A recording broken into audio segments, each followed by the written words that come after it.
Hello and welcome to Season 9, Episode 8 of Unlimited Opinions. I'm Adam Bishop, I'm Mark Bishop. and we are, of course, still reading The American Republic by Orestes Brownson, talking about the Constitution's tendencies and destiny of the American Republic. And I apologize in advance if I'm a little stuffy sounding this episode, getting over a little bit of a cold. But this chapter, we were Wait, talking again. I want to apologize too. I'm going to be tremendously distracted by my ugliness. I'm there's like a window above me, like facing me, and so the light is coming down, and I look at least 10 years older than what I do normally, and about 50 pounds heavier. And so I'm distracted by how ugly I am, and I'm having a hard time concentrating on anything that you say to me. I think you're being a little hard on yourself there. I don't really see that. You don't see the difference, you bastard? Yeah, that's what I'm saying. Oh my gosh. Um, I look like a worm. I look like those things that came out of the ground at the end of the Battle of the Five Armies. You know, those things that hmm. those worm things. I look like the business end of that thing. That's great. Thank I you for that. just came up with a mouthful of dirt. All right. That was great. And Yeah. I ran yesterday and I lifted today. I was feeling pretty good about myself until I saw myself. I think that I do need to remove all photographs and mirrors. Yeah, I think that's the winning strategy. Oh, As I was saying, we are reading, finishing up his discussion on the Constitution of America. So last chapter we talked about how a state really has two constitutions. One that is really the constitution of the people themselves, their customs, their beliefs, things like that. And then the written document, the Constitution, how they organize their government, which are related concepts. But, a lot of people, especially in the modern day, think that the Constitution is just an abstract written document and they pay no attention to the Constitution of the people. And that's especially seen now. I think, the topic of immigration, forces this more than anything about the constitution of a people rather than just abstract concepts that make up, a given nation. But of course, Orestes Brownson would say, well, the underlying constitution, the constitution of the people, is probably more important. It actually says a little bit more about what the nation itself is than that written document.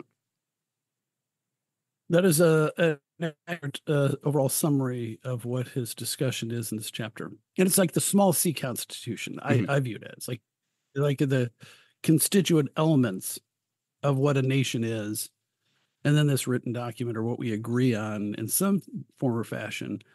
And he really went into a lot of historical analysis or descriptions, I think, Mhm. in this chapter more so than the other ones, trying to flesh out or describe what he's talking about as far as the development of a nation in its constitution.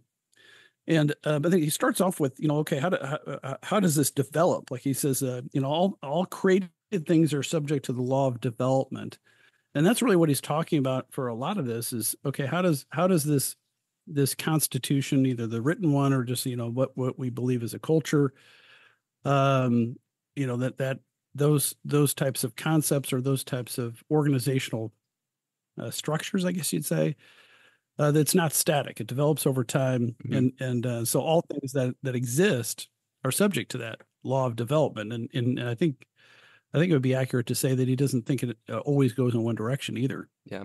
It can develop better or develop so that it's weaker over time, or there could be a tyrant and that sort of thing. hmm Yeah, because he starts off the chapter Yes, really just going over like a brief overview of the whole history of Rome. Because he starts off, right. with the kings of Rome and how, early Rome was like a purely patrician society. The patricians and you have the plebeians. And over time, the plebeians got more power. At first they had only the power to veto, laws that the patricians proposed, but that became, more powers over time. And eventually you get to, the assassination of Julius Caesar.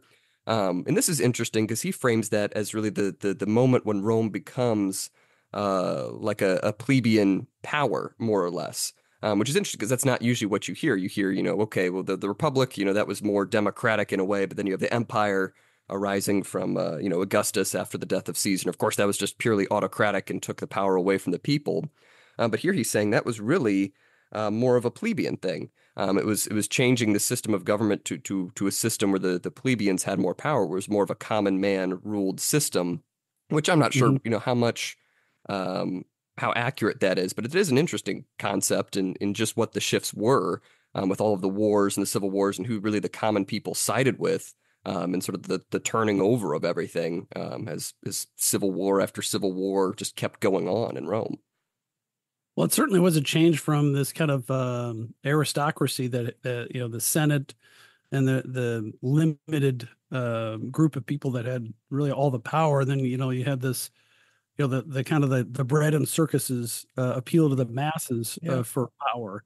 So I think he's right in a lot of Hmm. respect. I haven't really thought about it that way. I did appreciate. I'm looking on page 87 where he has this.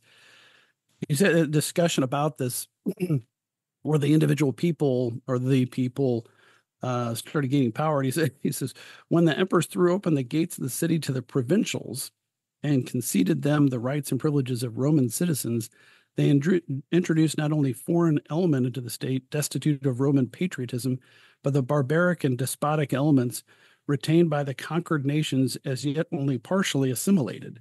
These elements became germs of anti-republican developments rather of corruptions and prepared the downfall of the empire. And I read that. I'm like, that sounds like our southern border, doesn't it? you know, although they're not provincials, this Hmm. was the Roman Empire, and they're bringing people from the areas that they subjugated or conquered. We haven't even done that. Yeah. We're just like, come on in. Hmm. But I think he's talking about, how a society develops or is undermined over time, depending on what the ruling class or the ruling people do to that particular society, I guess you'd Yeah. say. Well, I mean, it's such like I think a common sense thing that I think a lot of people just don't recognize now is like, yeah, if you bring in a whole bunch of people into a country who have no ties to the country before coming there, of course they're not going to really align themselves with the values of that country, right? And I mean, I think you hear that, too on the right. I mean, of course, it's especially popular on the left where it's just, borders don't really exist.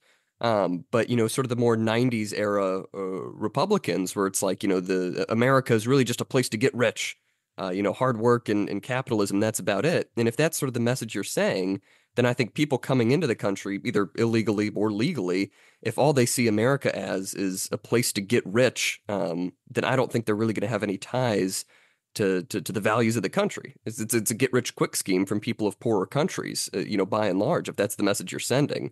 And so I think it's, understanding, well, no, there's more to it than that too. On both sides. I think both sides are really missing the big picture.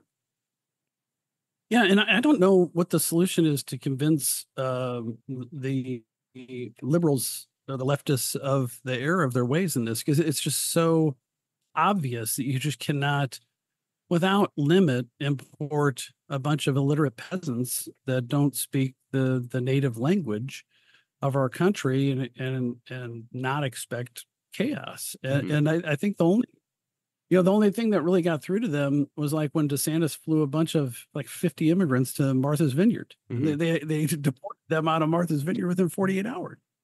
And you're seeing the problems in Chicago and these other states after Texas and Florida and I thought there was another state that was shipping people up to Chicago and New York and Washington D.C. and just dumping them up there because they're basically getting dumped on the southern border. But it's almost like we need to find a population of conservative traditional Catholics somewhere in the world and just start importing them and dumping them in San Francisco. Yeah. Like in where they could start saying the rosary on in the feces infested streets, because that's what those traditional Catholics would probably do. Yeah. They'd be out there praying for them. You got to And bring then, in a bunch of we the Polish, I think. I think that's the answer you're looking for. But I don't think any of them want to come to America.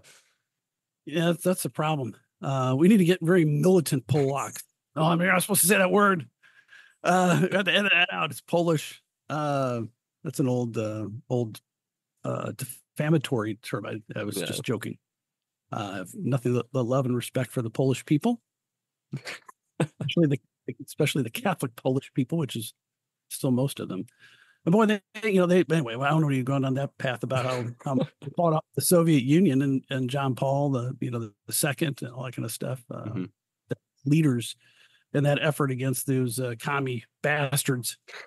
Um, so any of that, but yeah, the anytime and I know it's overstated, but anytime there's a discussion of the history of the Roman Empire, you can't but help see some parallels between then and now, and you see with what the author, Mr. Brownson, is referring to in describing that period of time of the Roman Empire when these mistakes were made and this corruption was in there, and not see, gosh, that's happening now, and how do you stop it? But then on my hopeful days, I remember, there are a number of different upheavals in Roman history, and then they go on for 600 years Yeah. and be okay for 600, 500 years, 400 years, or whatever. I mean, it's a long empire. Um, but another thought, this is another tangent. But I apologize in advance for doing another tangent. I've mentioned before in previous seasons about how we don't, what America needed to be America was Manifest Destiny, which was like the ever expanding country, and perhaps Elon Musk is onto something about colonizing, the moon and Mars. Maybe that's what we need as a people, as a world, as people of the world, to be an interplanet species and ever expanding into new opportunities and new lands, so to speak. Seeing how basically the land, I mean, I know there's a lot of areas that are not really that accessible, but there's not a point in this on ground, on land in the world that a person can't get to if you have enough money and resources. I mean, there's nothing inaccessible to a human. Now under the sea, that's different.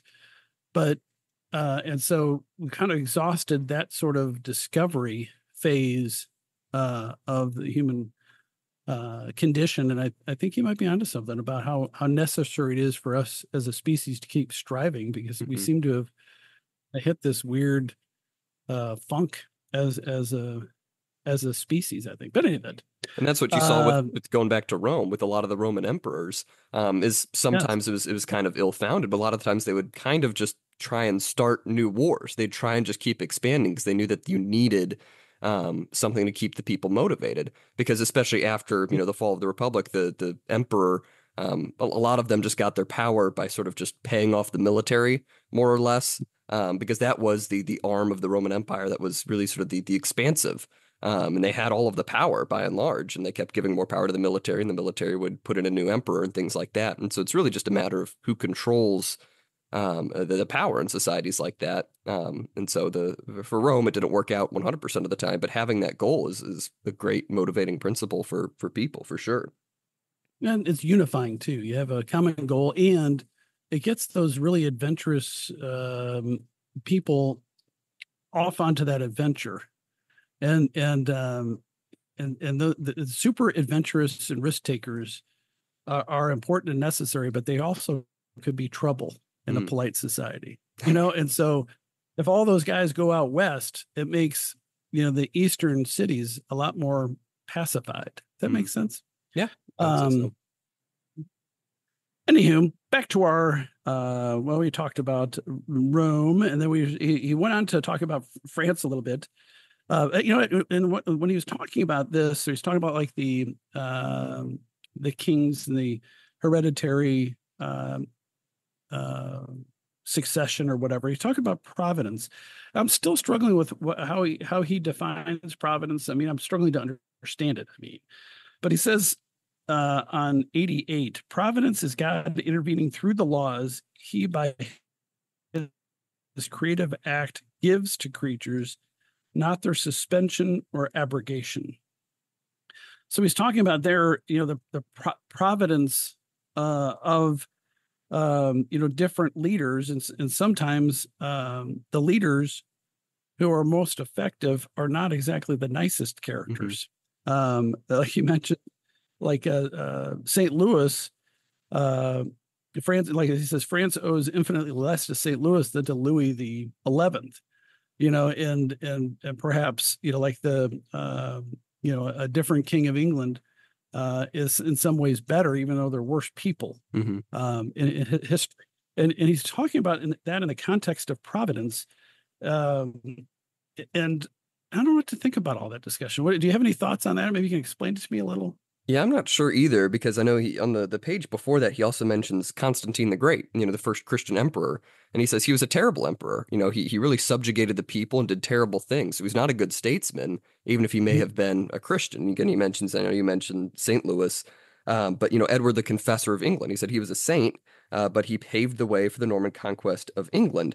And so he's saying, it's this weird dichotomy of these good people who do not necessarily do the best things for their nations.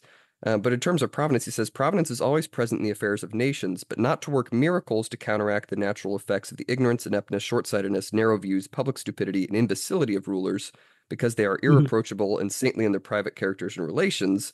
But he says, providence is God intervening through the laws he by his creative act gives to creatures. That quote that you just said. And so I think it's this idea that providence is present because people are really acting again as that second cause, that sort of physical hand of God in some ways, not because we're always doing the will of God, not because we're always saintly people in our private lives, but because sometimes some people come to the forefront and help shape nations, help guide swaths of people to do things for the betterment of their nation. So I think it's I don't know. It's a hard concept to reconcile for sure. But it is definitely present there. Like you're taking on some bigger role for your nation, regardless of how you are in your private life or in your holy life and things like that. You have to take on some bigger role at some point in time. That's a good explanation. Thank you. You're welcome. And then he moves on from there. In the constitution of the government, as distinguished from the state, the nation is freer and more truly sovereign. And again, he's going back to that distinction of really the people versus the document and things in itself. And he says essentially, the constitution of the people is a little bit more fluid in some Mhm. ways. It's a little bit more liable to change because it is those beliefs and those customs of the people. It has to build up over time. The constitution of the government doesn't really allow for things like that, even if it is the product of the constitution of the people. And he says, in different ways, his distinction which the English make between the sovereign and the ministry is analogous to that between the state and the government. Only they understand by the sovereign the king or the queen, and by the ministry the executive, excluding or not decidedly including the legislative and the judiciary. He says the sovereign is the people as the state or body politic. And so that's what's really sovereign in a state is the body politic, the people who are governed by their own constitution. And those sovereigns can kind of create the capital C constitution, the written document constitution based on their own beliefs and principles.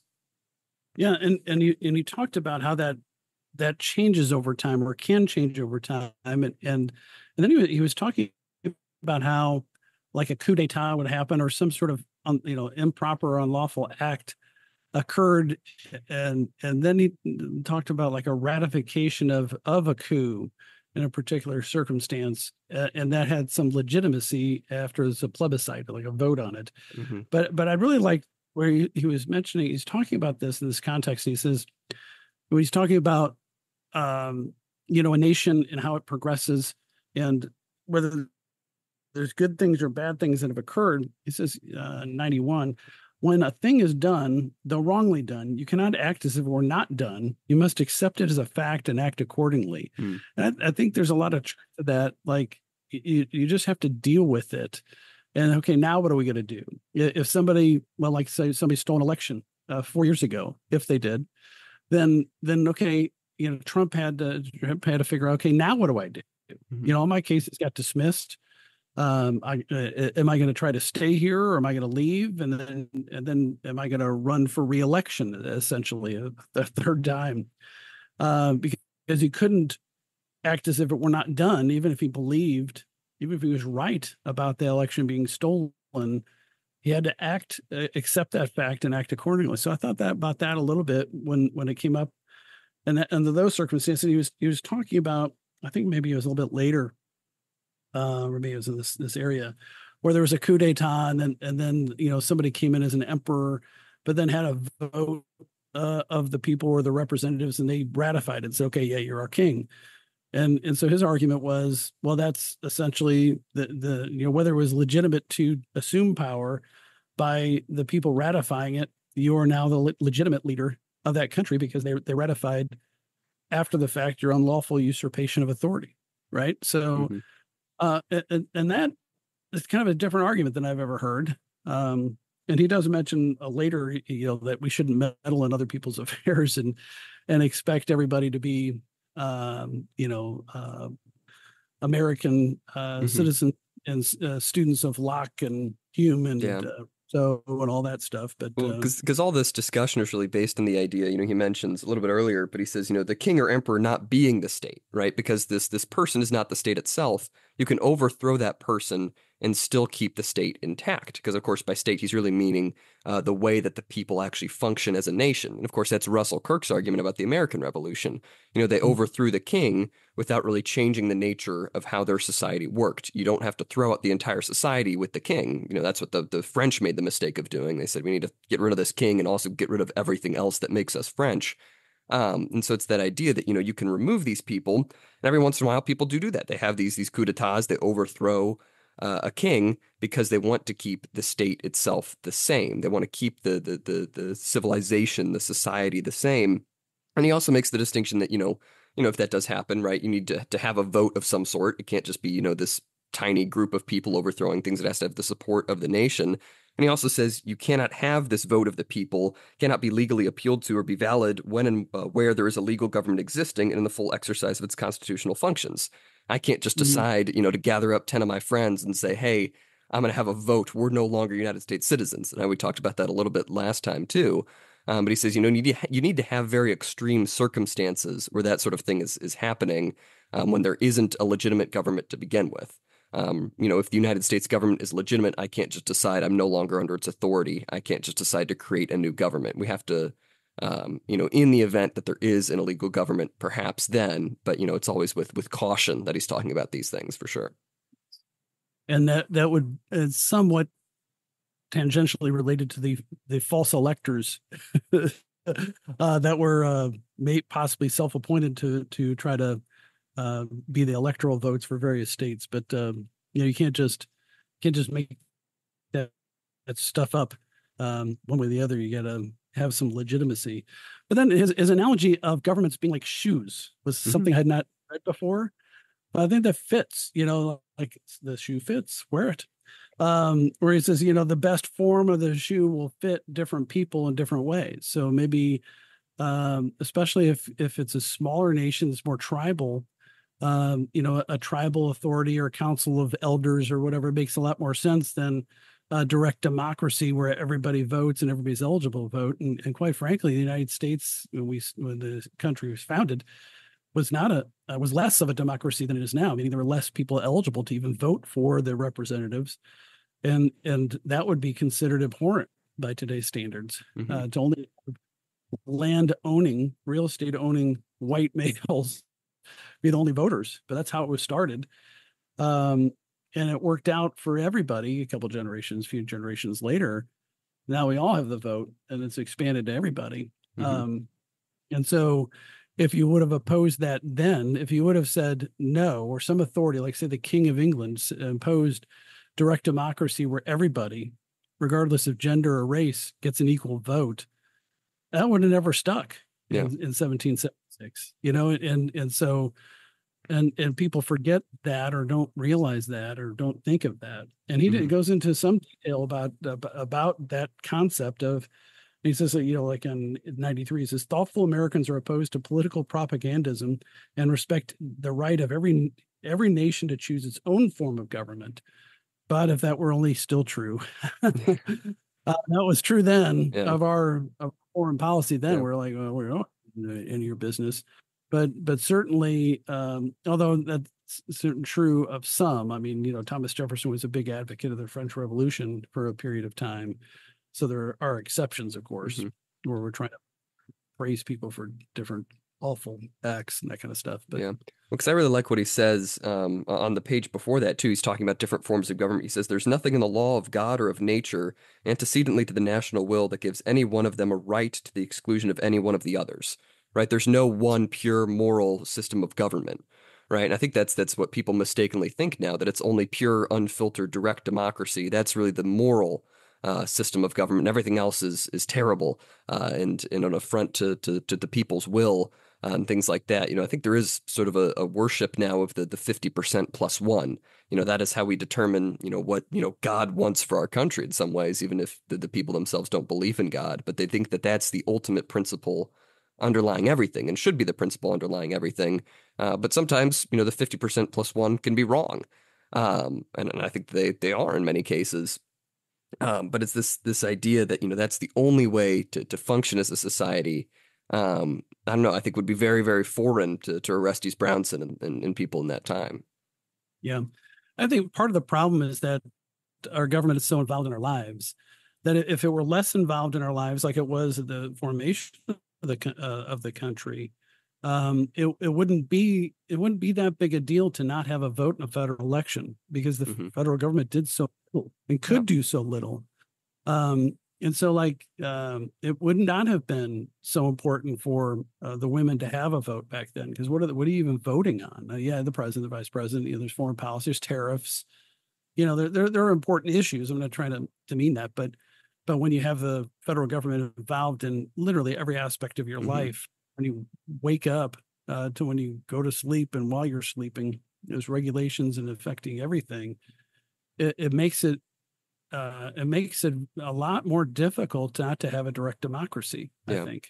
No, Well, don't you think? Because if you can't vote on it, and it affects every aspect of your daily life, not voting, is an injustice. It makes mm-hmm. sense. I mean, I Yeah. think if it's a limited government only has these roles, well, maybe you could say, well, only these people should have to vote because it only affects them Yeah. or primarily affects them. Or we want to defer to them to vote on it because they're going to know it better. But Hmm. where it gets involved in my business, man, I gotta have to have a say in it. I think that's Yeah. true of everybody, you Yeah. know? No, I think you're right. But I think this discussion, I think most often comes up with the Electoral College. I mean, you see that a lot with people like, well, how can you lose by a million votes and still win the presidency? How is that possible? This is against democracy. But I mean, I think it's probably is a good thing that we don't let only New York and California Oh, decide the fate of the nation. It's this yeah. understanding that, the very direct democracy isn't the best situation or the best course of action in every single situation. We have a full nation here that has a variety of concerns to be dealt with. But it's that sort of thing. It pops up every now and again in certain issues where people just assume direct Well, democracy is the only way to go. yeah. I mean, the electoral college arguing against the electoral college and backing a popular majority vote for president is the most absurdly stupid thing for anyone to advocate in the United States because it is so obvious. Once you can make a 30-second argument and as long as a person is rational and is not a nut or just insanely partisan would agree that you can't allow one geographical faction to dominate the rest by running up the vote. Hmm. Because any faction could do it. If we all got together, any minority got together and pushed our favored issue or candidate or type of candidate on the rest of them, if you could run up the tally, and then you Hmm. just have to get a small, you don't get a plurality everywhere else, and you win the popular vote, and so that the system is set up to balance it so that it forces the presidential candidates to campaign across the country, Hmm. and the fact that we have too many states that are considered either Republican or Democrat exclusively, and they won't even campaign in Missouri. Neither one of Hmm. them. We won't see a single ad. No, so I'm not necessarily complaining about that, but if you go on vacation, if you went on vacation to Pennsylvania or even Georgia or one of these swing states, you'd be bombarded with information about the campaign on social media too, because they'll focus it on certain people. I mean, there can't be anybody who has any sort of intelligence that would argue against the electoral college because it also goes as the majority changes over time. Like California used to be Republican Hmm. territory, it's a swing state. That's where Reagan was elected governor. For crying out loud! So what happens then when you're in the slight minority or you're a majority of the states but a less than a majority of the popular vote, you're going to get stuck to. Hmm. These people just don't even think it through. That's Yeah. just find it contemptible. Hmm. for anybody to make that argument today's day and age, and it just I find them revolting. That's good. Don't you? I mean, Yeah, no, I think it's patently all, stupid. I think it's ridiculous. we should all just say you're revolting. You're an imbecile. We should insult them. We should shun them. Mm. And if any prognosticator or commentary person that is a paid commentator on TV, they should be summarily fired and marched out of the building and to never return. It's worse than what Tubin did, in my opinion. Yes, well, with all that said, that is to Rusty Brownson's point that you should fit the shoes to your feet. Fit the government to the habits of the people, the style of the people, the custom of the people. And I like Yeah, his point here. He says the constitutions imagined by philosophers are for utopia, not for any actual living, breathing people. So again, going back to the nonsense people who argue for the abolishment of the abolition of the electoral college, and you have all of these people with these crazy harebrained ideas of, if we did this and made this more democratic, or if we changed this, then everything would be a lot more fair, a lot more just, and things like that. I think usually you have that on the left with people, urging to drastically change the shape of the government. But of course, they're just completely forgetting that this is a nation with history. It is not just an abstract set of ideals. It is a people, and it is a people on this particular place of land. And just to throw all that to the wayside is ridiculous. well, they reject the premise that this country was effectively managed for a long period of time Mm. with the current system. They think it's a system of oppression or blah blah blah blah blah. So they reject the premise that it's worth saving, and that's part of the problem. Is they see it all as they see it all as if we walked into a Satan worshiping country. I mean, like, we got to throw this whole thing out. Hmm. So they see us as that, and so there's a certain logic to it, Yeah. if you will. And he makes a really good point too, that if you do come up with this, imaginary nation that's governed more on ideals than the people, then the only way that government can function is by force. Because if it doesn't develop from the ideals of the people aren't going to support it. And so the only way that it can stay in power is by, crushing all speech and liberty of the people. And I think that he's spot on. If you put in place a government that does not reflect, the customs of the people, it's just not going to stick unless they force it to stick. Yep. And that's what America found out to its dismay in Iraq. Hmm. They held elections in Iraq. They held elections in Afghanistan. Remember well, you don't remember, you weren't even born yet, but they had these famous pictures because a lot of them were illiterate. And so they had terrible records. It's not, well, it's like we're turning into, but anyways, they would dye their fingers purple. So they'd have their index finger, the tip of their index finger, I think it was purple, with purple ink. And so when they would vote, they get done voting, there were a bunch of pictures, especially of women, because women are allowed to vote, which of course was not traditional for that area. But anyway, so they had elections, but they could not. They tried to force representative government in Iraq, and you can say that, okay, we're going to have this election, and now these people are in charge, but that only works until those people get murdered, Yeah. or bribed or threatened, and then you'll you end up with a shadow government that actually has the power, because that's what the people are actually going to listen to and follow, either because they believe in it or because they're afraid to do otherwise. So we tried to do it. But of course, it's a State Department, so I'm sure they didn't do it effectively. But you don't remember the I assume you don't remember even what I'm talking about. The purple No, fingered. no, not at all. That's a big deal. It was very reassuring to us at the Mm. time. My God, we have liberated these people. They're having free and fair elections supervised by us. We'll be able to turn this over to them soon. We'll have a democratic ally like Israel. Like they'll elect their own people. They'll be, if not pro-Western, at least agnostic about us, and they'll be thankful for liberating them from Yeah. this despot, Saddam Hussein. I don't think it turned out exactly that way. No, I don't think so. I think it, made people angrier because we came in and tried to change their entire way of life, and maybe that wasn't the best idea. But then he goes Yes. on to talk about, So he says, Rusty's Brownson has been proved to be true in that yeah, instance. oh, absolutely. Then he goes on and he talks about a little bit more. He says, the Constitution can change. The form of government can change in a nation. We can't just say it stays the same forever. And he points to various updatings of constitutions that were legally adopted and things like that. But he says, by people in the political sense, Cicero and St. Augustine after him understood the people as the republic, organized in reference to the common or public good. With this understanding, the sovereignty persists in the people and they retain the supreme authority over the government.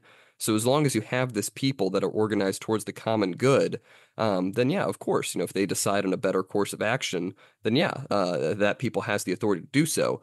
But then again, what the big problem is with a lot of these people who do want to change the government is it's not based on the common good of the people. It's these abstract ideas, again and again, that's sort of the point we keep coming back to, is if you try to form something that's not actually tied to the people, it's never going to work, right? You have to have the people in their way of life, not even just, what vague ideals they believe in. It has to be tied to the people's way of life, really intrinsically, and their common good for anything to work in terms of government.